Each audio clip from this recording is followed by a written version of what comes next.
আসসালামু আলাইকুম এভরিওয়ান। আমি তাহিনা চলে এসেছি একটি নতুন ব্লগ নিয়ে। সানডের সন্ধে আর মার্কেটটা দেখো, এত ভিড়। আর আজ একাই বেরিয়ে পড়লাম কিছু কেনাকাটার জন্য।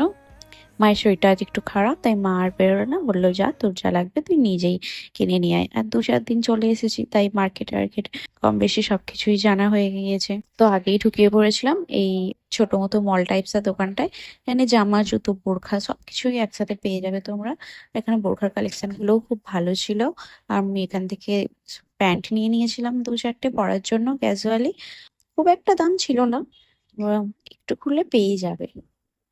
আর জানো তো, আমার না একা একা শপিং করতেই ভালো লাগে। একা একা শপিং করলে সব দোকানে নিজের টাইম মতো ঘোরা যায়। আর কারোর সাথে বেরোলে, ওই মায়ের সাথে হোক যারই সাথে হোক, বেরোলে ওই তাড়া দেয় চ চ চ। ওই জন্য আমার একা একা শপিং করতেই ভালো লাগে।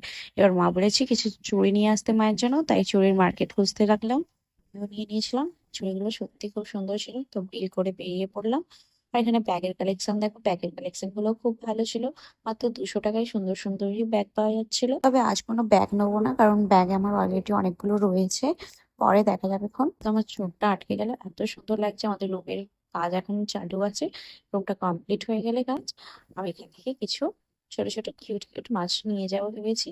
আর এই আর এই জুতোগুলো এখন খুবই ট্রেন্ডিং, আর আমার তো খুবই ভালো লাগে।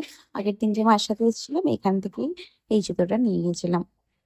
আর এখান থেকে নিয়ে নিয়েছিলাম দুটো কর্ড সেট বাড়িতে পরার জন্যই। তোমাদের কার কার এরকম শপিং করতে ভালো লাগে বলো তো? আমার তো খুবই ভালো লাগে এরকম মার্কেটে ঘুরে ঘুরে শপিং করতে। মসজিদটা আমি এখনো জানি না এটা কি মসজিদ। আমাদের ওখানে তো একটা কাতলার মসজিদ আছে, ওটা খুবই নামকরা মসজিদ, অনেকেই জানো। আর এই মসজিদে আমি ঠিকভাবে নাম জানি না, কিন্তু মসজিদটা দেখো কত সুন্দর, কত বড়। চলো, আমার সবকিছু কেনা হয়ে গেছে। আমি আবার বাড়ির দিকে রওনা দিয়ে একটা আইসক্রিম কিনলাম, খেতে খেতে বাড়ির দিকে রওনা দিলাম। চলো, ব্লগটা এই অব্দি, বাই।